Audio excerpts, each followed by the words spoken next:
continuación la conferencia de clausura de este noveno Simposio Internacional Jorge Isaacs, a cargo del profesor Darío Henao Restrepo, doctor en Literatura Latinoamericana de la Universidad Federal de Río de Janeiro, profesor titular de la Escuela de Estudios Literarios de la Universidad del Valle y director del Centro Virtual Isaacs de la universidad. Démosle la bienvenida al profesor Darío Henao Restrepo, quien además es el director de este noveno simposio Jorge Isaacs.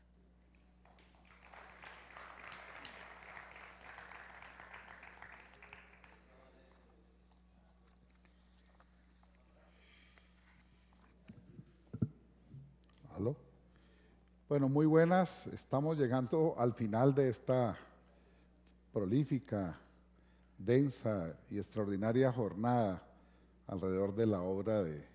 Jorge Isaacs, no solamente de María, sino de todas sus facetas desconocidas que este simposio ha puesto en escena, y hay muchas cosas que siguen teniendo interés y que muestran que vamos a tener que trabajar muchísimo en muchas áreas de las que en este simposio se han tratado por los distintos investigadores que tuvieron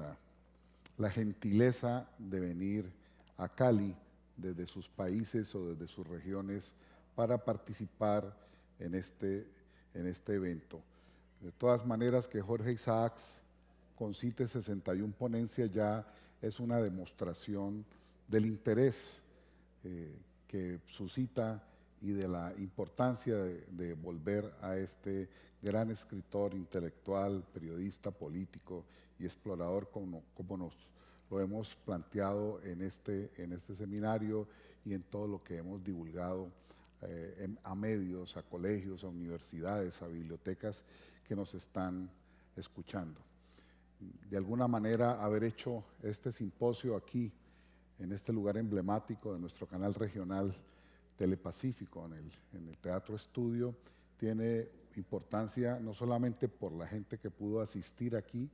que osciló siempre, sino por la gente que está conectada con nosotros todos estos días, o por las transmisiones en directo, o las transmisiones diferidas, o por la transmisión vía streaming, y porque inmediatamente están colgadas en la página web del Centro Virtual Isaac y se podrán consultar. De manera que quiero decirles antes de empezar mi conferencia que este propósito está cumplido, y quiero agradecerles a todo el equipo que posibilitó esto del Centro Virtual Isaacs, a la Universidad del Valle, a los estudiantes de literatura, a los profesores de nuestra universidad que nos ayudaron no solamente de literatura, sino de historia, de la Facultad de Comunicación, de Artes, que nos permitieron hacer este simposio. Ayer ustedes estuvieron en una obra de teatro que es importante porque es hecha por unos estudiantes de teatro, laboratorio escénico. Seguramente no son los actores pues, de la Royal Shakespeare Company de Londres, como mucha gente salió diciendo, pero sí es un esfuerzo extraordinario que muchachos de estratos 1, 2 y 3 estén haciendo esa obra de teatro y nos permitan hoy ver los textos y la capacidad de armar situaciones dramáticas de ese joven que a los 18 años escribió Emmy Robsart, y que explica también por qué a los 26 años ese escritor haya sido capaz de escribir una obra que lleva 150 años y sigue suscitando intereses y nos hace volver, como nos reflexionó aquí nuestro invitado Noé Gitrig de la Argentina, que hizo una excelente exposición en el simposio. Bueno, esta es la primera cosa que les quería decir. Cerramos con un esfuerzo extraordinario también de la Universidad del Valle, y ahí sí conjugamos varias artes. Un escritor, Edgar Collazos, hace el guión para la ópera, un compositor hace la música, un director de teatro, Alejandro González Puche, hace la puesta en escena, y un artista plástico, Diego Pombo, hace la escenografía. Con eso vamos a cerrar esta noche en el Teatro Jorge Isaacs, este noveno Simposio Internacional Jorge Isaacs. Y aprovecho para muchos de los que me están escuchando en la transmisión vía streaming para invitarlos el domingo a las 5:30 de la tarde al Teatro al Aire Libre Los Cristales para una función de la ópera para amplios públicos. Queremos llenar eso y de esta manera cerrar este esfuerzo que ha hecho la Universidad del Valle, en el que hemos contado en especial con el apoyo del señor rector de la universidad. Esto lo digo porque es muy importante, no es solamente un saludo protocolario.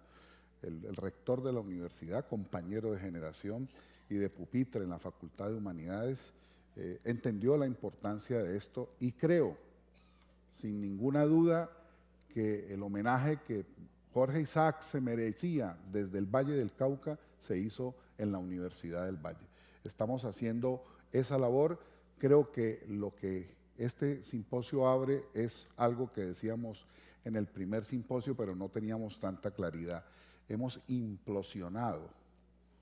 las lecturas tradicionales congeladas sobre Isaac, hemos ampliado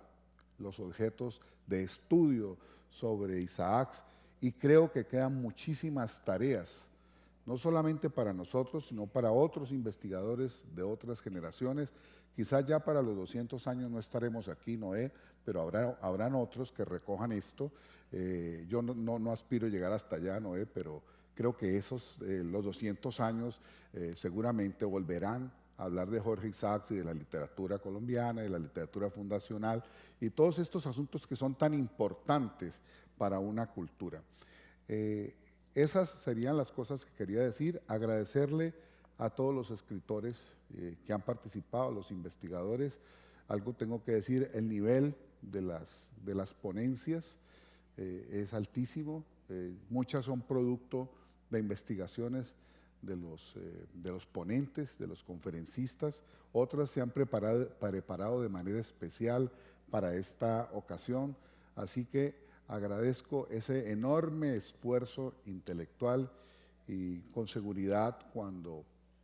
el público tenga las memorias, que ya prácticamente está el 80% se han entregado. Este mes una editora de la Universidad del Valle se dedicará a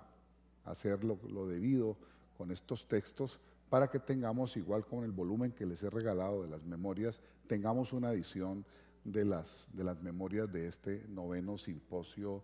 Internacional Jorge Isaac. Bueno, voy a pasar a leer mi conferencia, con la que aspiro recoger con algunas glosas las temáticas centrales que nos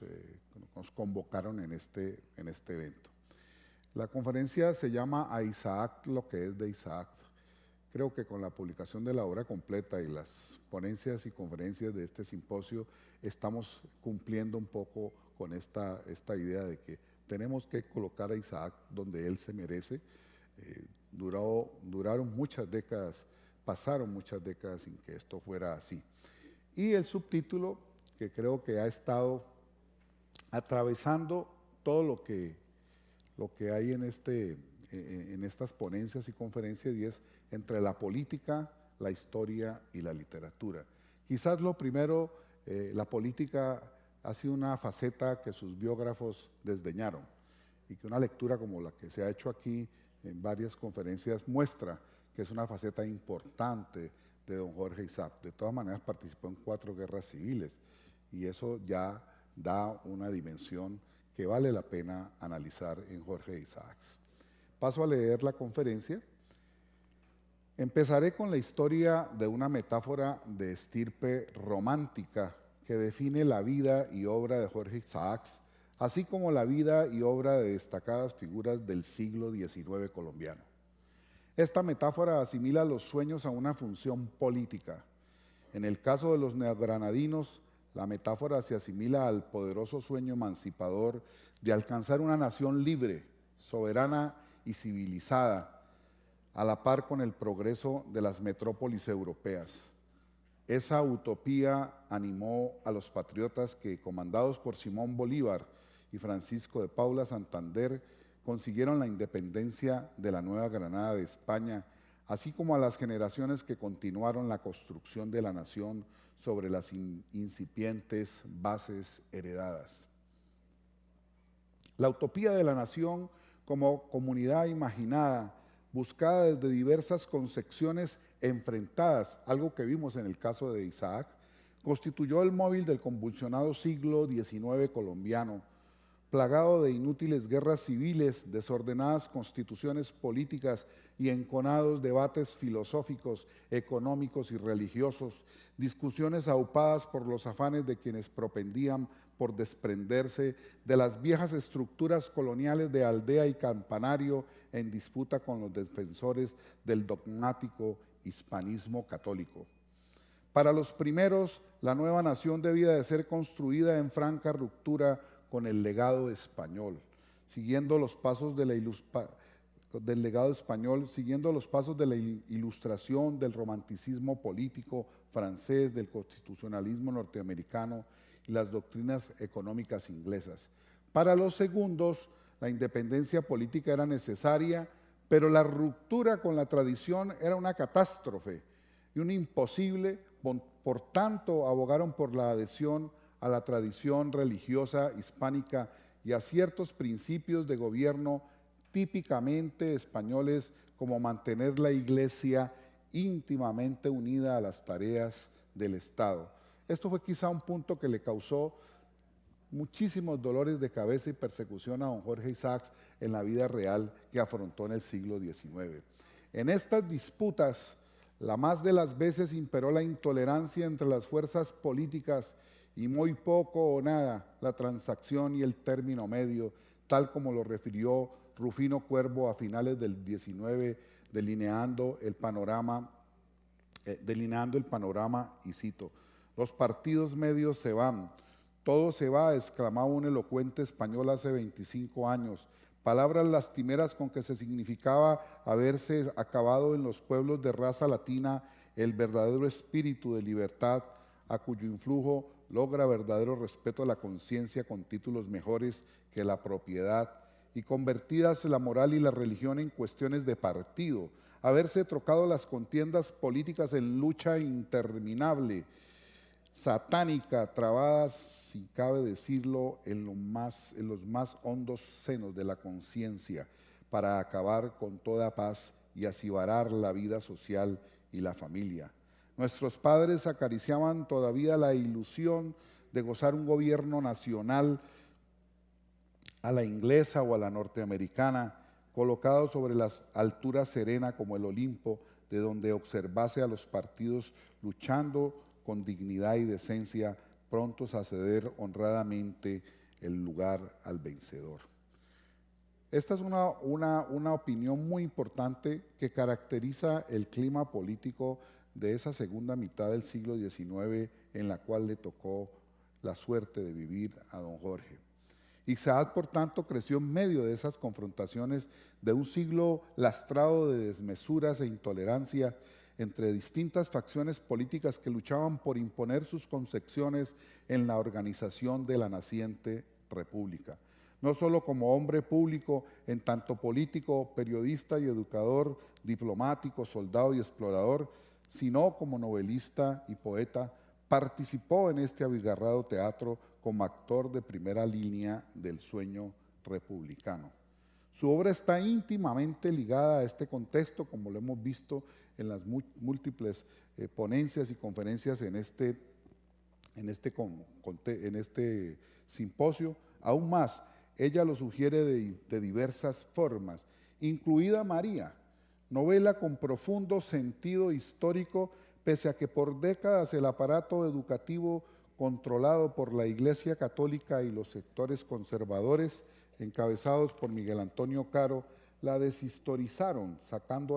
sacándola de los procesos socioculturales colombianos, la encapsularon deliberadamente en el idilio romántico, soslayando así las tensiones y el universo espiritual representado en la ficción, que mostraba una sociedad que estaba cambiando con la desaparición de la hacienda patriarcal esclavista, pesada herencia del colonialismo español. Cuando escribió María, Isaac ya estaba tocado por las ideas del liberalismo radical. Esa es una de las tesis de para mi parecer, una de las mejores, si no la mejor biografía de Isaac hasta el momento, que es la de Germán Arciniegas, Genio y figura de Jorge Isaac, publicada por la Universidad de Buenos Aires, mi querido Noé, en 1961,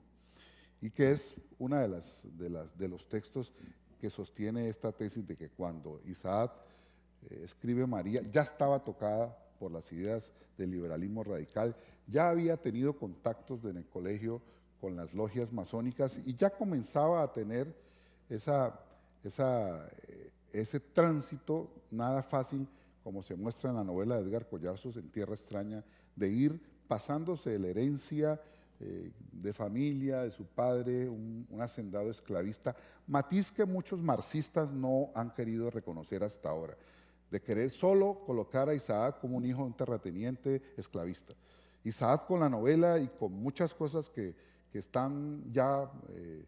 claras, como el artículo en el periódico La República en 1864, ya tenía una cierta diferenciación de esas ideas conservadoras. Claro que no es una cosa plana, es una cosa compleja en la que estaba Isaac, y creo que es un aspecto que vale la pena ahondar, sobre todo porque se trata de algo que este simposio ha dejado en abierto, y es la evolución política, la evolución ideológica, las lecturas de Jorge Isaac. Por ejemplo, algo que no pudimos finalmente tener aquí, y es una ponencia o dos sobre el tema de la masonería, que es un tema que vale la pena analizar en detalle qué significó que Jorge Isaac hubiese entrado a la masonería tan joven. Con la novela, cuya acción puede ubicarse hacia los años 1830-1840, escrita en la distancia entre 1864 y 1867, como se ha dicho aquí, Isaac se despedía del mundo de la infancia y su primera juventud con plena conciencia de la renovación que traerían la abolición de la esclavitud y la aparición de nuevas relaciones sociales y formas modernas de la producción y explotación de la tierra. Hay una descripción en la novela cuando el padre le muestra las haciendas que realmente no eran así en esa época. Isaac ahí está escribiendo con el deseo de que las haciendas están modernizadas, que hay desarrollos y tal, que da un indicio de que ya Isaac tenía esta visión que estoy señalando. Desmontar la hegemónica recepción congelada del idilio amoroso, propagado como único asunto de la novela en manuales escolares y en las historias de la literatura, ha sido el propósito de los estudiosos en las últimas décadas, con puntos decisivos como el primer simposio, El creador en todas sus facetas, y el inicio de la publicación de la obra completa al cuidado de María Teresa Cristina, a cuya invaluable labor y generoso diálogo durante estos años debe mucho este ensayo, y sé que muchos de ustedes que la han citado saben de la importancia y de las bases sólidas que deja María Teresa Cristina con esta obra completa. Creo que a partir de aquí hay realmente un punto de inflexión ya definitivo para las lecturas e interpretaciones de Isaac de aquí en adelante. Nadie podrá acometer con seriedad, con rigor, una interpretación alrededor de Isaac sin referirse, sin ir a esa fuente extraordinaria que nos ha dejado el trabajo incansable, paciente y dedicado María Teresa Cristina. Es indiscutible, pues, que el sentido de la historia estuvo presente en la vida y obra de Isaac. Bástenos leer su poesía juvenil para constatar que buena parte de esta está dedicada a las guerras civiles, de las cuales participó como soldado. Porque ha sido un lugar común y repetitivo en el caso de Isaac decir que no se refería a la política, que no le interesaba la política, que la novela no tenía nada que ver con la política. Como vamos a ver, es una estrategia producto de algo que él tenía claro y muy consciente. Desde el 64, 3 años antes de escribir la publicación de María, de hacer la publicación de María, como se puede apreciar por su correspondencia, Isaac ya recogía documentación sobre José María Cabal y una lista en la hacienda La Manuelita de apellidos africanos de esclavos por razas de negros, papeles por entonces perdidos. Además le encarga a sus amigos de Uga, Luciano Rivera y Garrido, y Leonardo Tascón, como lo anota María Teresa, y esto es muy importante porque es el joven Isaac que está escribiendo María, pero que ya está pensando en un proyecto novelístico, y un proyecto novelístico que tiene en mente con relación a la historia política reciente del Estado soberano del Cauca. Miren lo que dice textualmente Isaac en una carta rescatada por María Teresa: que le proporcionen documentos que posean, que acudan a los archivos del Cabildo y acopien datos precisos, comprometan en la tarea a parientes y amigos comunes, acudan a los recuerdos de los ancianos más cuerdos y de mejor memoria. Insiste en la necesidad de detalles, la solicitud de información se vuelve apremiante. A Tascón le pide el 16 de noviembre, trabaje y anote todo, debe venirme a más tardar en enero próximo. Hable con ellos lápiz en mano, cuide de todo como si se tratase de recoger granos de oro. Esta es una cosa maravillosa de ese joven Isaac, que muestra que sí tenía un proyecto, que la vida no lo dejó, todo lo que ya hemos hablado aquí es otra cosa, pero que tenía en mente y que era claro lo que quería hacer, está demostrado en esta correspondencia rescatada por María Teresa Cristina, que será, entre otras cosas, el último volumen que está en preparación para cerrar la obra completa, y los índices que seguramente Carlos Jiménez y la Universidad de Antioquia nos van a ayudar a realizar para esto. Eso lo hemos hablado en estos días. Esta carta indica el ambicioso proyecto acariciado durante décadas de escribir una gran novela histórica sobre el Cauca desde la independencia hasta el pasado reciente. Como hemos dicho, para esos años, entre 1864 y 69, Isaac ya había hecho el tránsito del Partido Conservador al radicalismo liberal por la vía de la masonería, más concretamente por su ingreso a la logia Estrella del Tequendama en Bogotá, cambio que lo anima a recoger materiales para resaltar la época gloriosa del Cauca y contrastarla con las guerras civiles que siguieron. Eso explica el pedido urgente a su amigo Jorge Roa, editor de la Biblioteca Popular, como apunta María Teresa Cristina, a quien le había prometido la novela Camilo, era su título, para que le enviara biografías sobre Bolívar, José María Cabal, José María Baraya, las memorias de Oleari, del general José Hilario López, las memorias del general José Hilario López, que decía así mal escritas como las publicó, pero las quería, de Espinosa, del general Antonio López, de Lacroix, del general Miller, las memorias histórico-políticas completas del general Posada, documentos sobre el libertador Simón Bolívar. Animaban pues el espíritu del joven Isaac, según sus cartas, hondas preocupaciones históricas y políticas en su proyecto de novelista. María no fue la excepción y sí, más bien, una deliberada estrategia para tratar la historia a partir de dramas íntimos, tal y como lo había aprendido de sus maestros del romanticismo inglés y francés, lección que dejó plasmada en las 3 obras de teatro escritas cuando ya había cumplido 20 años, Los montañeses de Lyon, Paulina Lamberti y Emmy Roxar, la obra que vimos ayer representada por el Laboratorio Escénico de la Universidad del Valle. Las escribió en Cali entre 1859 y 1860, o sea, cuando tenía menos de 20 años. Esos borrones de muchacho, como las llamaba Isaac, dan cuenta de sus inicios como poeta y dramaturgo y explican de dónde proviene su maestría para armar la trama dramática y la diestra expresividad de los diálogos exhibidos en María. Caso excepcional, quiero decir que esos diálogos le daban envidia a García Márquez, que consideraba que era una cosa perfecta en ese campo de los diálogos, de las tantas veces que siempre se refirió como una novela sagrada Gabo a María. Caso excepcional si tenemos en cuenta que apenas contaba con 26 años cuando empezó a escribirla en las inhóspitas selvas del Cañón del Dagua. En medio de la agreste vegetación de la selva tropical húmeda del Pacífico, redactó los primeros capítulos de María, evocación del mundo ya perdido, donde había pasado los años felices en las haciendas paternas La Rita y La Manuelita. Entre 1864 y 1865 trabajó como subdirector de los trabajos de construcción del camino de herradura que se estaba abriendo entre Cali y Buenaventura, años que recuerda en carta a su amigo Adriano Páez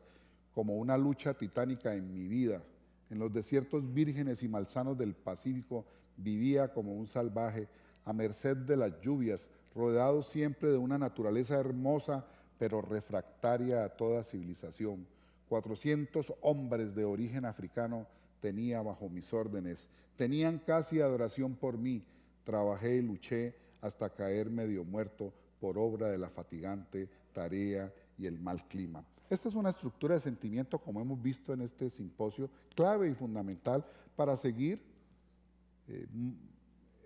escudriñando esa relación de Isaac con el mundo,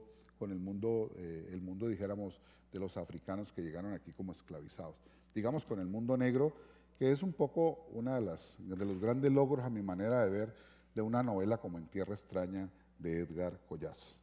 El carpamento se llamaba la víbora, en alusión a los reptiles venenosos de esa selva, y lo recordará con inmenso cariño por sus compañeros de faenas y porque allí, en las noches, a la luz de una vela, comenzó a escribir la inmortal novela, la cual terminó en Cali, a donde hubo de regresar por causa del paludismo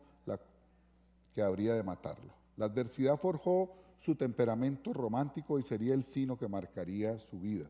En el duro trabajo en el cañón del Dagua, convencido de la urgencia de construir este camino para el futuro ferrocarril, escuchó las historias de estos vástagos del África, de la estirpe de dos personajes que aparecen en María, Pedro y Nay,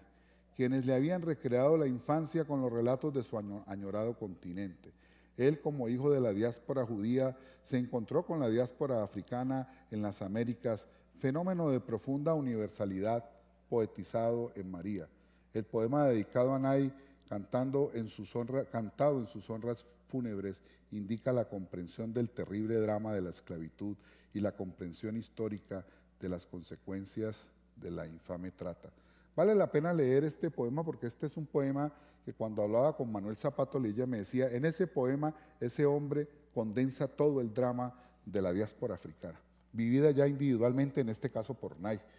que es la que le cantan los esclavos en el entierro. Por tanto, sí había una aproximación de Isaac a ese universo, a esos sufrimientos. Así en la novela haya muchas cosas idealizadas, como sostiene aquí mi amigo Carlos Jiménez en su extraordinaria conferencia, que es precisamente para discutir, para ampliar, para debatir, por supuesto. Pero cito el poema: en oscuro calabozo cuya reja al sol ocultan negros y altos murallones que las prisiones circundan, en que solo las cadenas que arrastro el silencio turban de esta soledad eterna donde ni el viento se escucha. Muero sin ver tus montañas, oh patria, donde mi cuna se meció bajo los bosques que no cubrirán mi tumba. Isaac logró poetizar en María esa intricada relación histórica entre África, Europa y América, de manera concreta, con personajes de carne y real, y con gran sabiduría le confirió visibilidad a ese complejo encuentro de mundos, especialmente el de los esclavos africanos con el de los criollos de origen europeo, con todo el entramado de realidades existenciales, políticas, imaginarias, sociales y culturales que lo configuraban. La hacienda de la sierra, evocada por Efraín, y espacio en el cual sucede el drama íntimo de la novela, no existiría sin la geografía, historia y cultura que se tejen a su alrededor. Este mundo dominado por las élites criollas de origen europeo estaba cimentado por el trabajo esclavo en las labores dentro y fuera de las minas y las haciendas, los productos de los pueblos indígenas, las labores de los campesinos libres y los arrendatarios, la explotación de las minas de oro en el Chocó, la inmigración antioqueña al Valle del Cauca, los bogas del Dagua, el circuito de ciudades a su alrededor, Bogotá, Cali, Palmira, Buga, Popayán, Quibdó, Buenaventura, y el comercio regional en el Pacífico colombiano. Tanto tiene que ver ese contexto con la trama que la tragedia amorosa está ligada a un mundo en disolución, el de la hacienda esclavista en quiebra inevitable. El relato de Efraín es la evocación nostálgica de ese mundo que cuando Isaac escribe en 1865-66 María ya estaba irremediablemente perdido. Este horizonte histórico es clave para la interpretación de la novela fundacional de la literatura colombiana, y creo que con creces este noveno simposio internacional Jorge Isaac ha enriquecido para que posteriores investigaciones sigan aproximándose a toda la obra de Isaac, no solamente a María. Por lo que hasta aquí hemos dicho, la novela de Isaac podría titularse El amor en los tiempos de la esclavitud. Si bien el título María, una tradición de las novelas del siglo XIX, destaca el drama de su personaje central, que bien podría ser Nay, como lo hace un extraordinario rescate. Aquí está Adelaida Fernández, premio Casa a las Américas de novela con la hoguera Lame mi piel con cariño de perro. Ella hace una novela en donde quien narra ya no es Efraín, el hijo del hacendado esclavista, sino la propia esclava Nay, y se cumple el deseo de esa mujer de volver a su África natal, a Gambia. Es una extraordinaria novela la que nos ha regalado Adelaida Fernández y que muestra esta tesis que estoy señalando. Hay que implosionar de una vez por todas las lecturas tradicionales de la novela. Si bien el título de María, como ya he leído, está basado en la tradición de las novelas, destaca el drama de su personaje central, bien podría ser Nay, el otro personaje sin el cual no se sustentaría la trama de la historia. Hace apenas un año, como ya lo he señalado, Adelaida nos demuestra que ese mundo es fundamental, que es el mundo de la esclava Nay. En El amor en los tiempos de la esclavitud,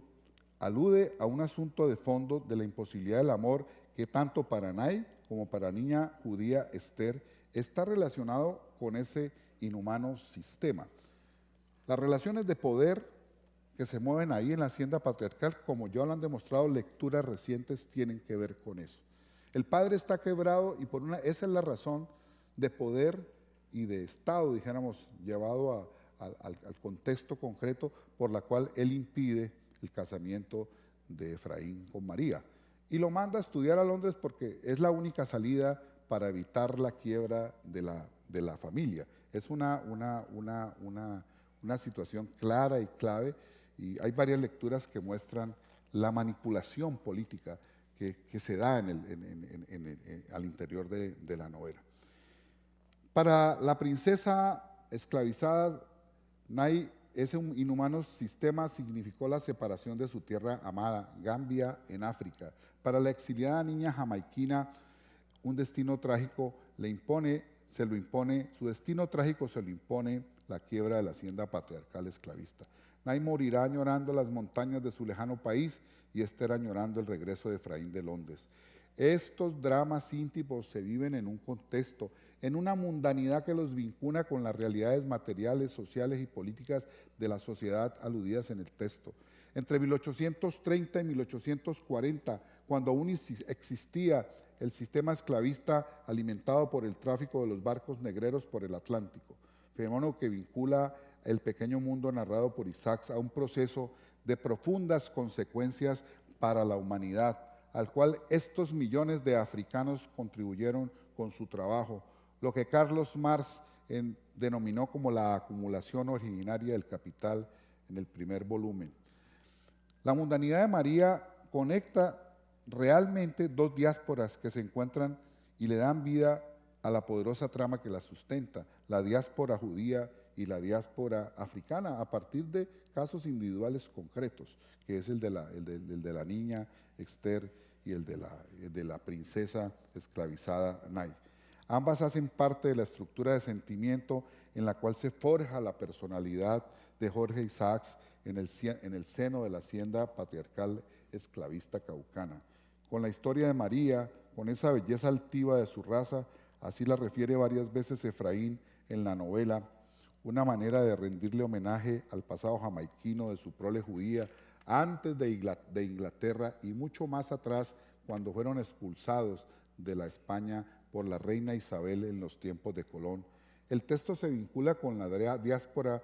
judía en las Américas, la de los judíos conversos, como lo fue el caso de la familia Isaac, que en su condición de marranos, como lo llamaban los cristianos viejos, fueron objeto de ataques y sátiras. A Jorge Isaac sus enemigos políticos le decían judío, miembro de la raza maldita, para insultarlo. Sabemos por la novela En tierra extraña de Edgar Collazos que la familia de don George Henry Isaac conservaba en privado muchas de las creencias y rituales de la tradición judaica. Por ejemplo, el nombre de Jorge Isaacs en el ámbito familiar era el hebreo de Efraín, asunto que en la pequeña Cali colonial se rumoraba y era usado con saña y alevosía por los contradictores del apasionado poeta. De igual manera, con la princesa Nay, separada de su tierra y de su amado Sinar, Isaac, que compartiera la felicidad de su infancia con los esclavos de la hacienda paterna, como el histórico esclavo Pedro, y luego con los 400 negros libertos en los trabajos en el cañón del Dagua, en el campamento de la Víbora, le rinde homenaje a esos millones de seres africanos, por lo menos diciendo que existen, así haya problematizaciones posibles en la representación, idealizaciones, como ha señalado muy bien Carlos Jiménez, le rinde homenaje a esos millones de seres africanos.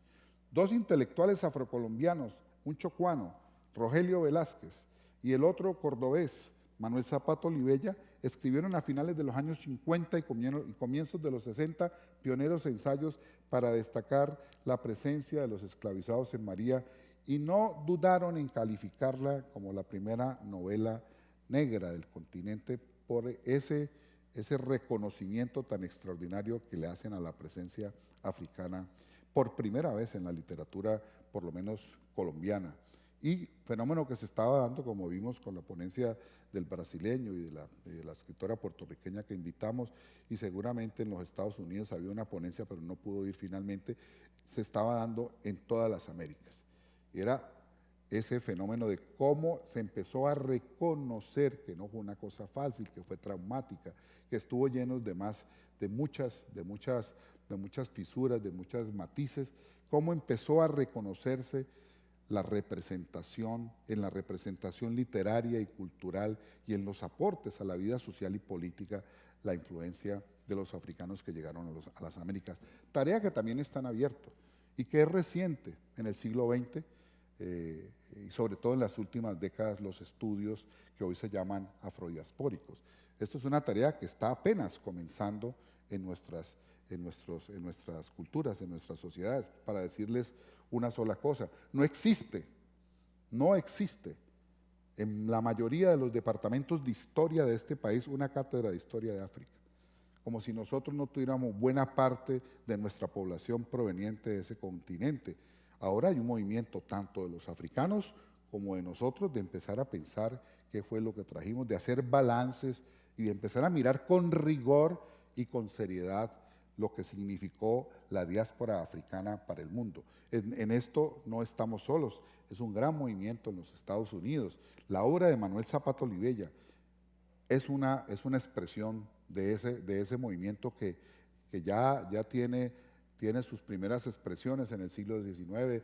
atraviesa todo el siglo XX y ahí poco a poco se ha ido ganando, dijéramos, terreno, pero yo creo que falta muchísimo. Y uno de los propósitos de este simposio, quizás el próximo año, es pensar el significado de la diáspora africana en las Américas, rendirle homenaje a muchos de los autores afroamericanos, en especial al mayor creador en el terreno de la novela, que es Manuel Zapato Olivella, y que seguramente será lo que nos convoque en el simposio del próximo año. Así las cosas, por todo esto que he dicho, queda claro que el tema de María está profundamente ligado a la tragedia vivida por estas dos mujeres, hijas de dos diásporas, cuyo destino se junta en las Américas. Clave de lectura que implosiona, pues, como ya he dicho, las lecturas tradicionales que Carlos Rincón denominó aquí en su ponencia hace 12 años, lecturas congeladas. Esa ha sido quizás una de las características de nuestra academia, en manuales, en expresiones, en tradiciones, inclusive cuando uno va a visitar la Hacienda del Paraíso, está vivita las lecturas congeladas, que siguen todavía creyendo en la existencia real de María, que siguen concentrándose en el pathos amoroso, y más de ahí no pasan, un poco 3 o 4 historias sobre quién era la casa, cuándo se compró la casa, cuándo se hizo la casa, aquí vivían los esclavos, una visión todavía muy descriptiva y a veces también de leyenda. En el primer simposio hicimos una serie de lecturas que no voy a resumir, que no voy a hablar aquí, las podrán leer posteriormente, pero que creo dieron paso a lo que 12 años después estamos haciendo con este simposio que hoy concluye. Y es que las lecturas que abrieron el simposio hace 2 años, hoy, incluso con muchos de los investigadores de ese momento, que muchos repitieron con nuevas ponencias, con nuevos desarrollos, están indicando que estamos volviendo, dijéramos, como debe ser ahora que se cumplen esos 150 años a la obra de Isaac, seguramente con la ventaja de poder realizar lo que yo llamo lecturas en contrapunto con toda su obra completa, y teniendo como telón de fondo siglo y medio de tradición de la novela colombiana, con puntos tan altos como La Marquesa de Yolombó, 100 años de soledad, El amor en los tiempos del cólera, Changó el Gran Puta, La tejedora de coronas que aquí se ha mencionado, Las cenizas del Libertador, La ceiba de la memoria, que tuvimos aquí la fortuna de tener a uno de los grandes escritores colombianos contemporáneos, a Roberto Burgos Cantor. La lista, por supuesto, es muy larga. Lo que quiero destacar es que hay muchísimas posibilidades para nuevos y necesarios trabajos teniendo este vasto material, las obras completas y 150 años de novela colombiana, sobre el cual las lecturas en contrapunto, como lo hace el intelectual palestino Edward Said en sus libros Orientalismo y Cultura de Imperialismo, van a consolidar el camino renovador para una interpretación y valoración de la obra de Jorge Isaac. Un legado que yo sí creo, y es lo que me ha animado todos estos años, a que desde la academia, desde las maestrías, desde los doctorados, que somos los llamados a hacer la investigación, dijéramos, llamada de punta, de horizonte, de especializada, para que dejemos a las actuales y a las nuevas generaciones de lectores de este país por lo menos un trabajo serio y sólido para que entren a la novela. Esa es quizá la mayor preocupación y el ánimo central que he tenido al animar en mi grupo de investigación de narrativa colombiana el estudio de Isaac. Hemos hecho muchas tesis de doctorado, se han hecho muchas tesis de maestría, de pregrado, y seguramente vendrán otras ahora con ese vasto material que hay en la obra completa que se ha publicado. Bueno, hay algunas apreciaciones muy rápidas sobre el teatro que voy a sintetizar. Creo que hacer un trabajo detallado sobre el teatro puede ayudar muchísimo a entender la genealogía de María, el periodo formativo de Isaac, sus influencias, y a tener un poco de comprensión de su estilística y de su concepción poética. Ahí se está forjando un escritor en esas primeras obras de teatro juveniles. En la misma dirección podemos hablar de su poesía, que tiene un componente muy alto de poesía dedicada a las guerras civiles. O sea, a Isaac, que estuvo en esas guerras, le provocaban las viudas, le preocupaban el recluta, le preocupaban los desastres de cuando uno viene de la guerra. Y ahí me acuerdo mucho de una opinión de García Márquez al respecto de nuestra violencia, que decía que muchas de las novelas de la violencia se habían ocupado de describir las atrocidades de la violencia, pero no se habían ocupado de aquello que le pasaba y le sucedía a los que quedaban vivos después de esas atrocidades, los dramas íntimos, los dramas terribles y humanos, el dolor que deja después la guerra. Creo que esa comprensión de García Márquez también la tenía el joven Isaac, porque en su poesía no describe las guerras ni las atrocidades de la guerra, sino los dramas que deja la guerra, de la viuda, del soldado que regresa perdido en la geografía 3, 4 años después de la guerra y encuentra a su mujer con otro hombre. Todos esos dramas humanos que es lo que deja la guerra. Esos poemas, por ejemplo, de la guerra del primer Isaac, son fundamentales para entender a ese joven que está forjando un estilo, que está forjando una visión, que está construyendo su propia poética. Bueno, hay una larga tradición crítica ya, como lo han señalado aquí, ahora Carolina Alzate mencionaba algunos casos. Creo que esa recepción ya tiene una historia importante.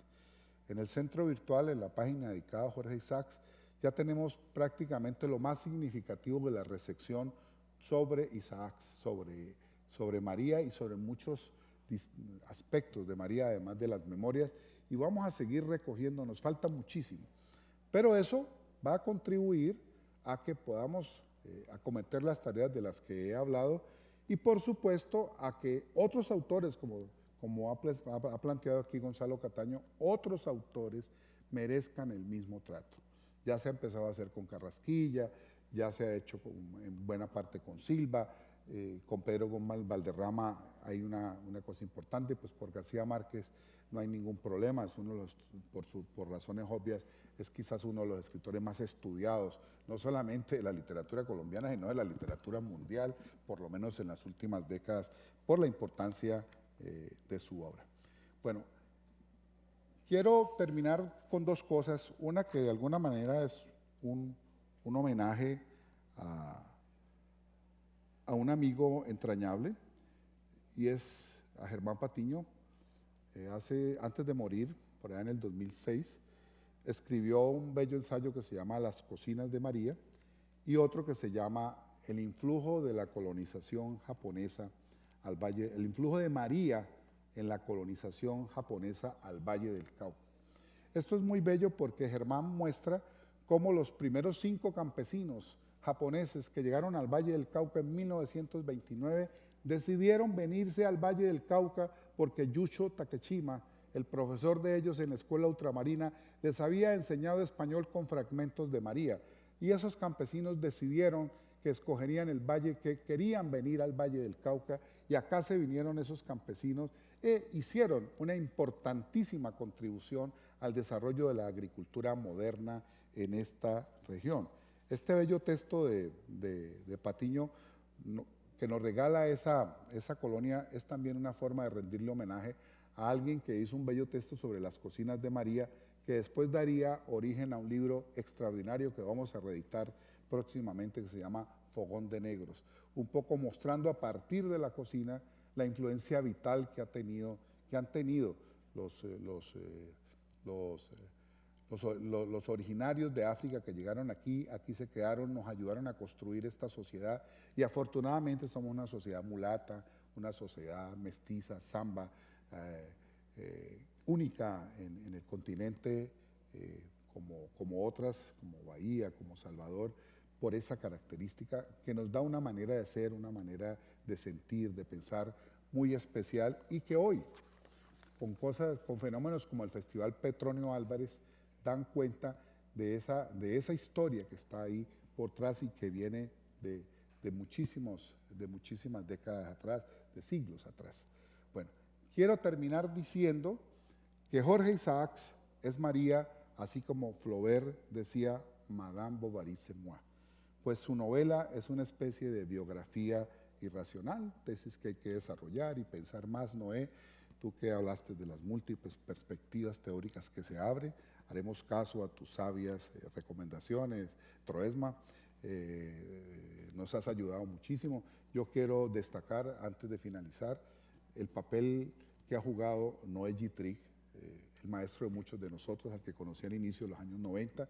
dirigiendo una portentosa labor que deberíamos imitar los colombianos, es la historia crítica de la literatura argentina. Nosotros creo que tenemos que acometer eso, pero en las conversaciones desde el primer simposio hasta ahora, que nos hemos visto mucho con César Valencia Sonaliña, en el doctorado de Pereira, acá hemos aprendido muchísimo, y Noé ha sido, dijéramos, para nosotros como un faro en la reflexión, en las orientaciones y en una discusión que con él es siempre una delicia. Él siempre está mostrándonos otras maneras de ver, y yo creo que eso es clave para esto que estoy señalando aquí, porque quiero decir, una tarea que hay que acometer, pese a que se han hecho un par de biografías, no hay una biografía intelectual de Isaacs, no ha habido todavía alguien que se decida hacer una gran biografía. Creo que el terreno está preparado para ello, hay muchísimo material ya acopiado, recogido, que permitiría hacer una excelente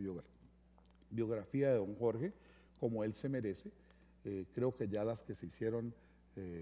las más tradicionales, algunas más de carácter divulgativo, pero en eso tienen razón varios historiadores de que don Jorge realmente merece una biografía,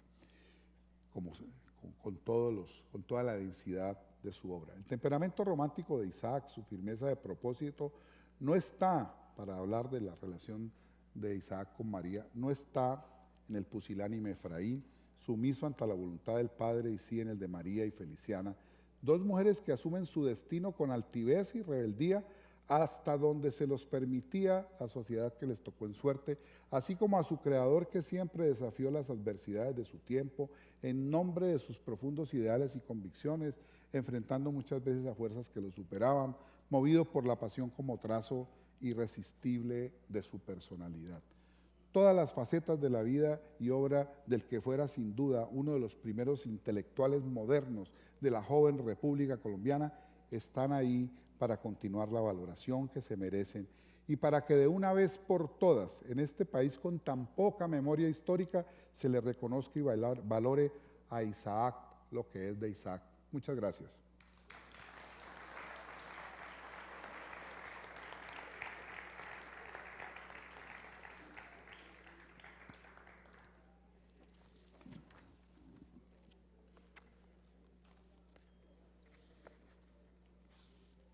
Bueno, ya despidamos y nos fuimos.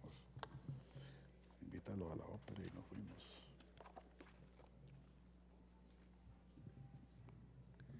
Muchas gracias al profesor Darío Henao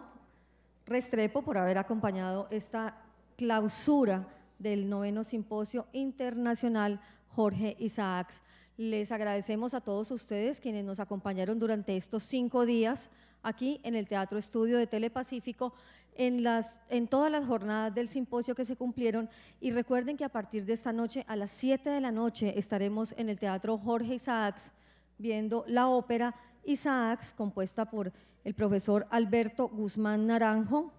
los textos a cargo del profesor Edgar Collazos y la puesta en escena a cargo del maestro Alejandro González Puche. Esta obra también podrá apreciarse el domingo 29 de octubre en el Teatro al Aire Libre Los Cristales a partir de las 5:30 de la tarde. A todas las personas que nos acompañaron vía streaming en estas transmisiones, también muchas gracias por haberse hecho presentes en el Simposio Internacional Jorge Isaacs. Muy buenas tardes y hasta una nueva oportunidad.